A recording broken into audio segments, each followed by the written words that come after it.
So, this is our solar panel. We have two solar panel composed of 250 watt and 250 watts. This is 500 watts, no? So, this is designed for grid tie. So, this is our cable. Since grid tie ang ating system, we have to connect this into series. So, ano advantage ng series? Kapag naka-series, tataas lamang ang voltahe, ngunit constant ang current. Okay? Kapag parallel naman, tataas ang current, constant ang voltage. So, series lang. And then, ito yung ating dito nakakabit. Ito. Yan, dalawang kable na yan, nakakabit yan dito sa ating solar panel. No? And then, ito yung connection. So, titingnan natin itong mga ito. Ano to? Bubuksan natin yan. Kasi, this is what we call circuit breaker. DC. Kasi ang output nun, direct current na. Kaya sa tinawag na DC circuit breaker. So, titingnan natin ang connection sa loob. Dahil napaka-importante ang connection nito when it comes to installation ng solar power system natin. Meron tayong ayaw yata. Okay. So, ito. Ginagamit ito sa grounding system. Okay? Sa grounding system yan. Mamaya pagka bubuksan natin, papasok ito na muna natin. At then ito yung pinaka-breaker natin sa DC. Okay? Itong green na ito, sa grounding system, dito po yung nakakabit. At itong dalawang power system na ito po yung kanyang connection. So, breaker po siya para sa ating inverter. At ang ating inverter, nakadesign ito sa grid tie. Okay? So, titingnan din naman natin yung loob niyan, mamaya, no? Okay, this is the connection. Dalawa niyan. Connection ito na nakagaling doon sa solar natin papunta sa ating breaker. Sa output ng breaker natin, papunta dito sa input ng ating inverter. At sa output ng ating inverter, ito naman ang connection. Ang labas dito is alternating current na. Okay? So sa alternating current, ito naman ang ating circuit breaker. AC na siya, alternating current na siya. So titingnan natin, mamaya ang mga connection dito. Bakit napakadali lang dahil nag-aral kayo ng electrical, madali lang naman siya kasi through and roll lang naman ang connection. And then, ito, saksak natin ito sa 220 volts. Pag nasa labas yan, magpuproduce na siya ng power, mag-export na siya ng power papunta sa grid. Kung sa bahay natin, buong bahay natin kaya na ilawan. Pero, nakakonekta tayo sa grid. Okay? Yan yung tinatawag natin na grid tie setup. Okay? Pati yan mamaya, kailan mo na kung bukas yata, hindi ko dala.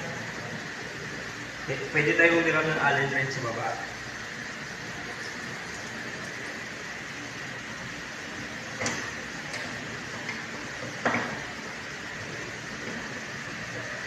Kayo, madali kayo turuan ito kasi electrical kayo. Okay? So, ito muna buksan natin. Yan. Okay.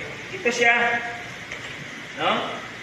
Yung power na to, power cable na to, pumasok kayo dito. So, paano natin yan? Titinitan. Ito siya. Ganun yung simple. No? So, ang power na gagaling dito, pumasok sa input ng ating breaker. Yan. Dalawa. Dulot-dulong. Ito nilagay. No? Positive, negative. Okay? Positive, negative. Pinarallel niya ang dalawang breaker. Pwede din naman isang breaker lang. Okay? So, positive, negative. Okay. Bakit anong ginawa niya dito? Ang input, dulo-dulo ginawa niyang input. Ito positive, negative. At tapos, ang output niya, papasok dito. And then, rekta naman ang output doon. No? Ang output bale, papunta na dito sa ating inverter. Okay. Nasaan yung dalawa? Yung input nito. Okay. May positive, negative tayo. Papasok yan ngayon dito. Okay. At ang gitna natin, yan yung ground system natin. So dito magmumula ang grounding system natin.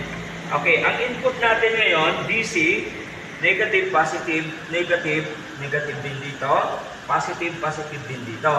Kung titingnan mo, nakaparallel itong dalawa. Parallel. Positive, positive, negative, negative. And then, ito lang ang nagpo-produce ng ground. Ito, walang ground ito. And then, ang grounding system niyan nandun. Okay, in short, ang trabaho nito, protection and grounding system. Ang trabaho nito, protection and breaker system. Okay? So, yan muna natin yan. Okay. Ganyan siya. Kasi kailangan natin yan eh. So, in short, nakaparallel lang itong dalawa ha. Parallel. Okay. Parallel. Tapos ito yung pinaka-output dito, papunta dito. Okay. Ito naman, wala siyang output. Okay. Ano lang siya? Nandyan lang. Pero doon sa presentation natin, alamin natin kung anong mga trabaho, anong mga pangalan ng yan. But definitely, this is circuit breaker. Ito naman sa grounding system, may special na pangalan. Protection and grounding system. No? This is what we call parameter, positive and negative, and then including the ground. Okay?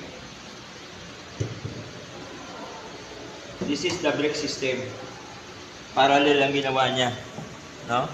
Parallel ang ginawa niya sa connection. Dalawa. Pwede naman isa. Okay, ang connection niyan mula sa solar panel, papunta sa input nito. At kung anong input nito, ganun din ang connection dito. So, pinarallel yung dalawa. Ang output nito, papunta sa inverter. At ito, ang grounding system. Papasok lang din yan doon sa system natin.